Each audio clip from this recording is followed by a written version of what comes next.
നമ്മുടെ കേരളത്തിലുള്ള മലയാളത്തിൽ പോലും എത്ര പിന്നീടാണ് ഈ അക്ഷരം വന്നത്. ബഹുമാന്യരാകുന്ന ഖാളി മുഹമ്മദ് മുഹീദ്ദീൻ മാല രചിച്ച് വർഷങ്ങൾക്ക് ശേഷമാണ് തുഞ്ചത്തെഴുത്തച്ഛൻ മലയാളത്തിന് ലിപി കണ്ടുപിടിക്കുന്നത് പോലും. നമ്മൾ മനസ്സിലാക്കേണ്ട ഒരു സംഗതി, ഭാഷാ പഠനത്തിൽ നമ്മൾ എത്ര മിടുക്കരായിരുന്നു എന്നുള്ളതാണ്. മലയാള ഭാഷയ്ക്ക് ലിപി ഉണ്ടാകുന്നതിൻ്റെ മുന്നേ കേരളത്തിലെ എല്ലാ മുസ്ലിങ്ങളും സാക്ഷരരായിരുന്നു. ഇതൊരു അവകാശവാദമൊന്നുമല്ല, ചരിത്ര യാഥാർത്ഥ്യം. അറബി മലയാളം എന്ന് പറയുന്ന ലിപി രൂപീകരിച്ച് മലയാളത്തെ അവർ പ്രോജ്വലമാക്കിയിരുന്നു. വിവിധങ്ങളായ ഗ്രന്ഥങ്ങളുണ്ടായി. അത് ഏതെങ്കിലും ഒരു മേഖലയെ ഉൾക്കൊള്ളുന്ന ഗ്രന്ഥം മാത്രമല്ല. മതപരമായ ഗ്രന്ഥങ്ങളുണ്ട്, സാഹിത്യങ്ങളുണ്ട്, കവിതകളുണ്ട്, മാലകളുണ്ട്, കഥകളുണ്ട്, നോവലുകളുണ്ട്. പിന്നെ ഈ ആരോഗ്യ ഗ്രന്ഥങ്ങളുണ്ട്, നിഘണ്ടുക്കളുണ്ട്. തുഞ്ചത്തെഴുത്തച്ഛൻ മലയാളത്തിന് ആ ഈ എന്നുള്ള ലിപി കണ്ടുപിടിക്കുന്നതിൻ്റെ മുന്നേ സംസ്കൃതവും പേർഷ്യനും മലയാളവും എല്ലാം ഉൾക്കൊള്ളിച്ചുള്ള ഈ നാട്ടുചികിത്സയുടെ മരുന്നുകൾ വിശദീകരിക്കുന്ന ഗ്രന്ഥം പോലും മാപ്പിളമാർ രചിച്ചിട്ടുണ്ട്. എത്ര കവിതകൾ! മാലകൾ പോലെയുള്ള ആത്മീയ കവിതകളല്ല ഞാൻ പറയുന്നത്, അതല്ലാത്തത്. എത്ര ചരിത്ര പഠനങ്ങൾ കണ്ടെത്തിയെടുത്തിയോളം, ഏകദേശം 1000-ൽ പുറം. ആബു സാഹിബിന്റെ മലയാളത്തെക്കുറിച്ചുള്ള അല്ലെങ്കിൽ മലയാള ഭാഷയെക്കുറിച്ചുള്ള പഠനങ്ങൾ വായിച്ചാൽ അതേപ്രകാരം തന്നെ മാപ്പിള മലയാളം എന്ന പേരിൽ ശൂരനാട് കുഞ്ഞൻപിള്ളയുടെ ശബ്ദധാരാവലിയിലെ ഈ മാപ്പിളപ്പദങ്ങളുടെ വിഭാഗത്തിൽ എഡിറ്ററായിരുന്ന ഷംസുദ്ദീൻ എന്ന് പറയുന്ന മനുഷ്യൻ, അദ്ദേഹം ഉണ്ടോയെന്ന് എനിക്കറിയില്ല, എഴുതിയൊരു പഴയ പുസ്തകം മാപ്പിള മലയാളം എന്നാണ് ആ പുസ്തകത്തിന്റെ പേര്. ഈ ഭാഷയിലുണ്ടായ വലിയ വികാസത്തെക്കുറിച്ച് പറയുന്നുണ്ട്.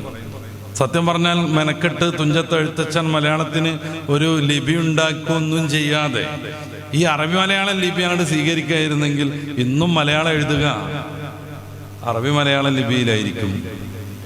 പിന്നീട് അതിന് ഇത്തിരി പരിഷ്കരണങ്ങളൊക്കെ വന്നു. ചാലത്ത് കുഞ്ഞാമദാജി വന്നിട്ട് പിന്നെയും പരിഷ്കരിച്ചു.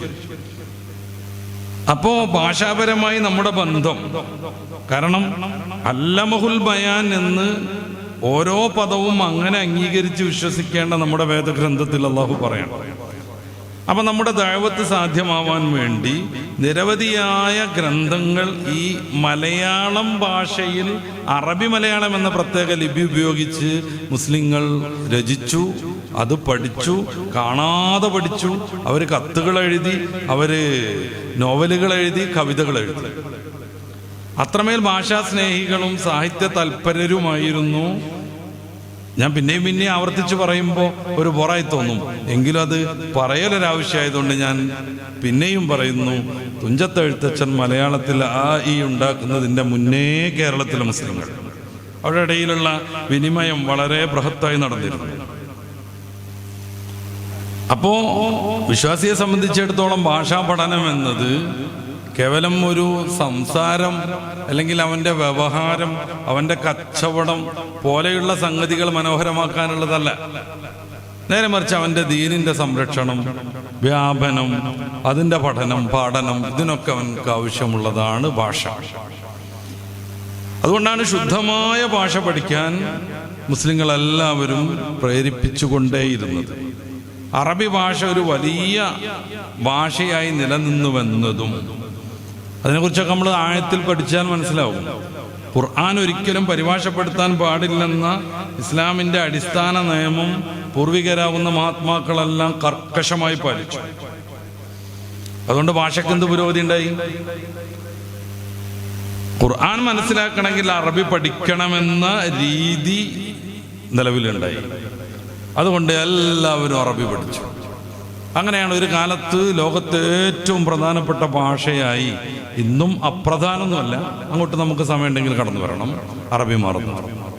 കാരണം ഖുർആൻ അറിയണമെന്നുണ്ടെങ്കിൽ ആ ട്രാൻസ്ലേഷൻ ചെയ്യാൻ പറ്റില്ല. പിന്നെന്ത് വേണം? അത് അറബി പഠിക്കുക തന്നെ വേണം. അങ്ങനെ അറബി പഠിക്കാൻ മുഅ്മിനീങ്ങളെല്ലാവരും ഉത്സുകരായി. അവരൊക്കെ അറബി പഠനത്തെ ഒരു പ്രധാന പഠനമായിട്ട് മുന്നിൽ കാണുകയും അങ്ങനെ ഖുർആൻ മനസ്സിലാക്കാനും ഇസ്ലാമിൻ്റെ മൗലിക പ്രമാണങ്ങൾ അതിൻ്റെ യഥാർത്ഥ ഭാഷയിൽ നിന്ന് ഉൾക്കൊള്ളാനും വേണ്ടി അവർ അറബി ധാരാളമായി പഠിച്ചു. അതുകൊണ്ട് തന്നെ അറബിയുമായി ബന്ധപ്പെട്ട് നിരവധി പഠനങ്ങളുണ്ടായി, ഗ്രാമർ പുസ്തകങ്ങളുണ്ടായി, വിശദീകരണ ഗ്രന്ഥങ്ങളുണ്ടായി. അങ്ങനെ ഈ ഭാഷയുമായി മുഅ്മിനീങ്ങൾ അഭേദ്യമായ ബന്ധം പുലർത്തുന്നു. ഹബീബായ നബി സല്ലല്ലാഹു അലൈഹി വസല്ലമ തങ്ങളും അത് നന്നായിട്ട് പ്രോത്സാഹിപ്പിച്ചു. അവിടുന്ന് നിരക്ഷരായിരുന്നു. അത് ഭാഷയോടുള്ള വിദ്വേഷം കൊണ്ട്.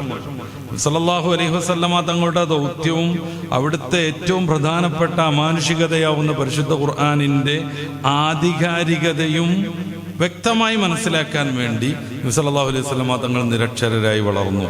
ആ സമയത്ത് തന്നെ റസൂൽ തങ്ങൾ അറബി പഠിക്കാനും പേർഷ്യൻ പഠിക്കാനും പ്രത്യേകം ആളുകളെ നിയോഗിക്കുകയും ചെയ്തു.